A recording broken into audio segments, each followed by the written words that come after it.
founder you. You should do your founder. Kasi you're already for three students. You can pay students pero they don't do their founder. Mga Gen Z na po kasi. Ha? Mga Gen Z. Mga kabataan. New generation. New generation. They should. Kasi Talagang for ako free, yun. Si Flora Crisologo, ang founder ng SSS natin. Yes.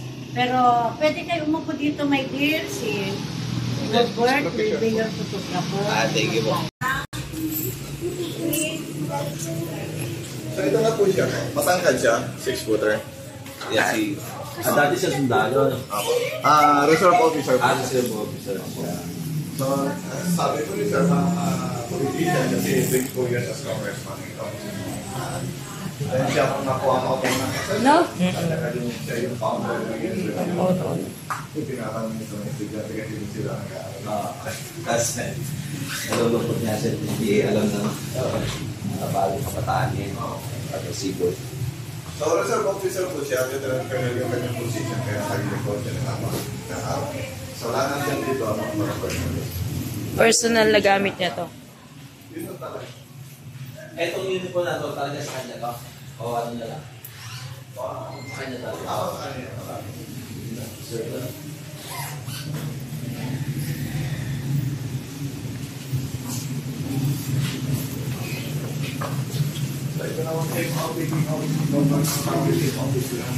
eh si Bingbong Crisologo po yan. Ano niya yun? Pangatlo. Salvador. So yan ako siguro ng naging governor ng Croatia since 1963, so sa Pagkakang sa Croatia. So nakamatay siya din sa 94 na 2018.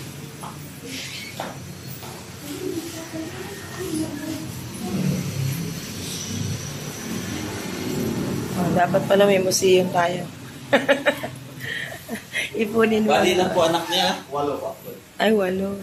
Pangatlo si Bingo. Pangatlo. Siya yung panganay ano? Ay, pangatlo nga pala. Yung panganay. Makikita niyo mamaya sila. Ito si... Yung nangasawa. Yeah, first and last governor. Second floor. Oh, di ba?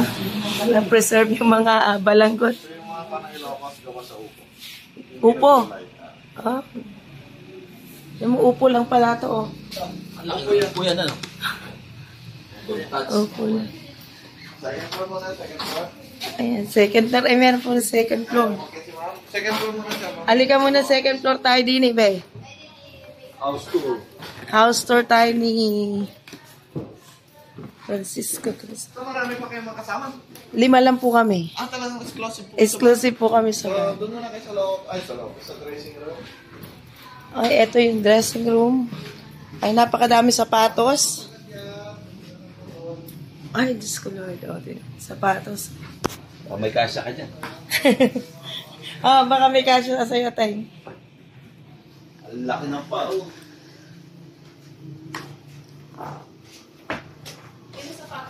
Laki ng pa. Kay Governor. Carmeling. Carmeling. Yung asawa ni ano? Senior Crisologo.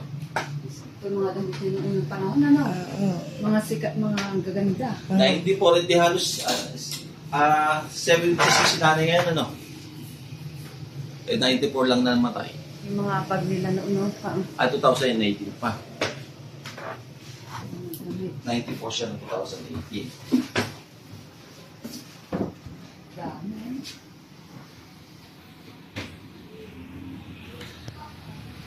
Mga collection ng mga bag. Antique. Ang laki ng paa. Ginawa niya itong conference hall. Ito yung... So dito dati, made of kawayan to preserve the area, kaya sinementohan po. Mm-mm. Pero, picture kayo dito para... Oo nga, maganda dito.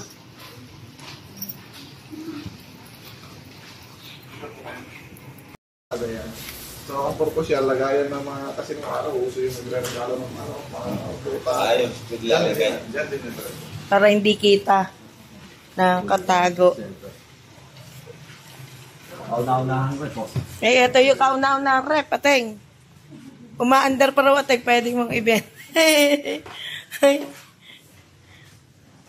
Tapos ito po, dry, refrigerator. Ay, wooden refrigerator. Dry ice naman yung nilalagay sa loob niyan para lumamig. Oh, Lagyan ng dry ice. Ayun. galing. Lansya natin. Ito, naabutan ko to. Meron ako nila. Ayun, Pinakaluma yan. ere-ere dati, oh. Yan ang pinakaluma. Napabaga muna yung uling bago ilagay ko. Tapos ito Mausok. Kitang-kita evidence yan. Ito ang, Mid quarter ko dati. ah, Pero kinonvert lang nila parang dining room. Buti nung pagaling ko, kuya kong ginano to. Dahil naman po. So, boys room, kasi walo silang magkakapatid. Siwalay kasi yung lalaki sa babae ng araw. So, yung tatlong lalaki dito po, tapos yung ibang babae doon sa...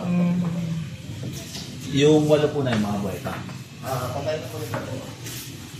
Mga naging po. Si Facebook ba?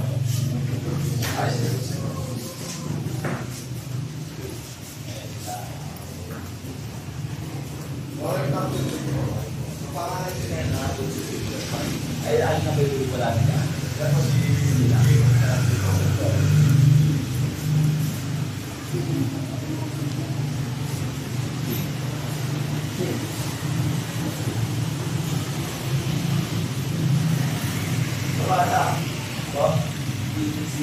kaya malamig yung, ano eh, yung bahay nila na puro kahoy.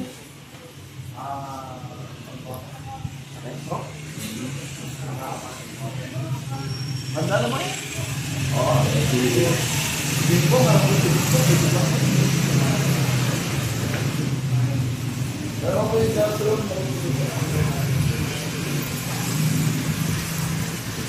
Ito naman ang girls room, kanina boys room. Oh.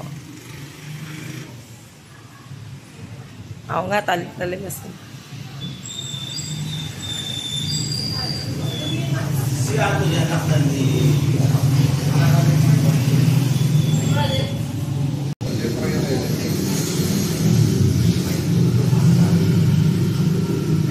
Sa kanila yung master's bedroom po. Ayan, so ito naman ang master's bedroom nila. Ayun. Yung mga old houses na preserve nila dito. Yung pinakabahay pala sila.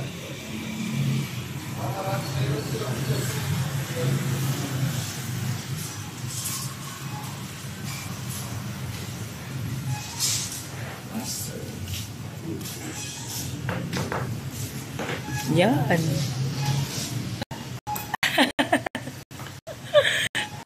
Di ba?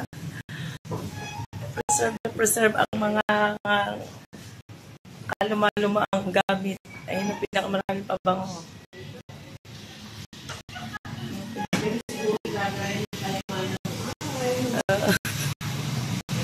Paul.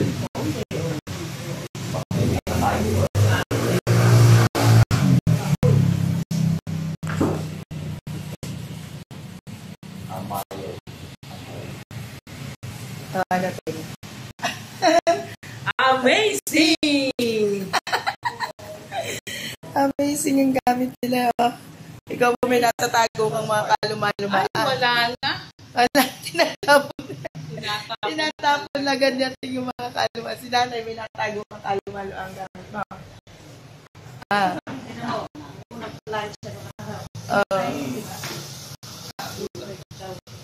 Grabe. Yung mga kahit mo, mga bote ng pabango na itabi. Poste na yan natin.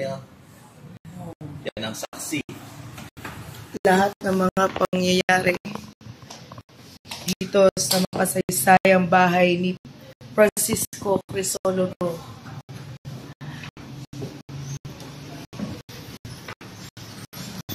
Ang ganda.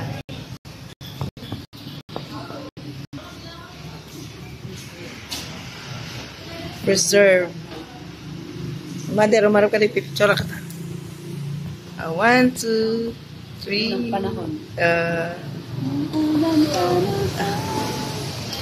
No, oh. Group 5 dito. Naligtat dito sa'yo, pinalo tayo. Bilis, oh. Mahal, where are you? Ayan, oh. 1, 2. Yun, ito pa pala yung law office. Ay. That was October 18, 1917. Makaaway na. Siya doon po. So, it's a Sunday that time, during Mass po, nung nabarip siya sa loob ng simbahan. Hindi talaga nahuli yung Hindi po, batayan. cancel case po until na po. Close range lang po dahil caliber 38 lang yung ginamit sa kanya. Headshot tsaka dibdib ang tama niya. So, ang part na po daw ng Mass doon before to receive the Holy Communion kasi hindi niya siya nakapag-communion. Yung nakaload siya, ang ginala. Ay, nakaluhod siya. Sama.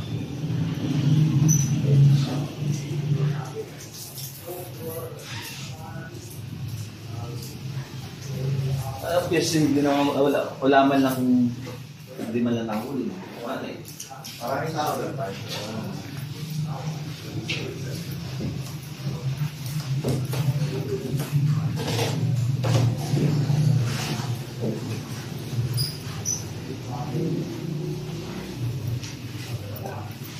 Lumang. Mamumuhay ka noon. Anong panahon ganyan? Ayaw nga.